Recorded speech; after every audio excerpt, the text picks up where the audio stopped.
মালয়েশিয়ায় পড়াশোনা করার পর তো কোনো ধরনের ক্যারিয়ার নাই। This is what most of the Bangladeshi স্টুডেন্টরা মনে করে। মালয়েশিয়ায় পড়াশোনা করার পর অনেক ধরনের অপশন আছে, কিন্তু আমাদের বাংলাদেশি স্টুডেন্টের যেই ভুলটা সবসময় করে থাকে সেটা হচ্ছে আন্ডার গ্র্যাজুয়েট শেষ করার আগে কোনো ধরনের প্ল্যানিং না করা।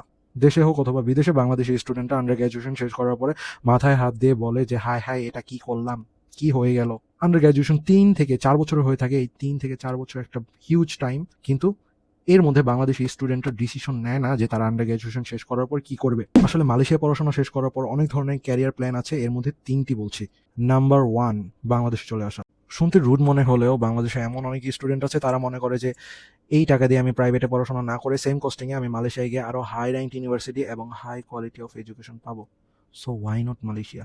এই জন্য তারা মালয়েশিয়া পড়াশোনা করতে চায়। এটা হচ্ছে নাম্বার 1 টাইপের স্টুডেন্ট, যারা মালয়েশিয়া পড়াশোনা করে আবার বাংলাদেশে ব্যাক করে, হয়তোবা ফ্যামিলি বিজনেস অথবা ভালো একটা ক্যারিয়ার দিকে মনোযোগ দেয়। নাম্বার 2টা হচ্ছে ক্রেডিট ট্রান্সফার প্রোগ্রাম, অথবা অন্য কোনো ওয়েতে ইউএসএ, ইউকে, কানাডা, অস্ট্রেলিয়া অথবা ইউরোপের দিকে মুভ করা, কারণ বাংলাদেশের জন্য অনেক রেস্ট্রিকশনস এবং হার্ড রেগুলেশনস হয়ে যাচ্ছে।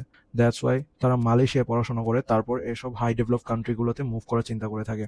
নাম্বার 3 হচ্ছে এমন কিছু বাংলাদেশি স্টুডেন্ট মালয়েশিয়া আছে যারা পড়াশোনা করার সময় খুবই হাই ডিমান্ডেড স্কিলগুলো অ্যাকুয়ার করে অ্যান্ড ইন্টার্নশিপ সহ বিভিন্ন ধরনের এক্সপিরিয়েন্স নিয়ে থাকে, যার কারণে তাদের সিভি অনেক ভারী হয়ে যায় এবং মালয়েশিয়ার বিভিন্ন ধরনের কর্পোরেট আইটি প্রতিষ্ঠান অথবা মাল্টিন্যাশনাল কোম্পানিগুলো তাদেরকে হায়ার করে। এই হচ্ছে 3টি ওয়ে যেভাবে আপনি মালয়েশিয়া পড়াশোনা করার শেষে আপনি আপনার ক্যারিয়ার চুজ করতে পারবেন। কিন্তু এখানে ফ্যাক্ট হচ্ছে আপনার আন্ডার গ্র্যাড অথবা গ্র্যাড করার সময় আপনার প্ল্যানিং করতে হবে, অর্থাৎ আপনার প্ল্যানিং আগে থেকেই থাকতে হবে। আপনি পড়ার শেষে কোনো ধরনের প্ল্যান করলে অনেক বিপদে পড়তে পারেন। ধন্যবাদ।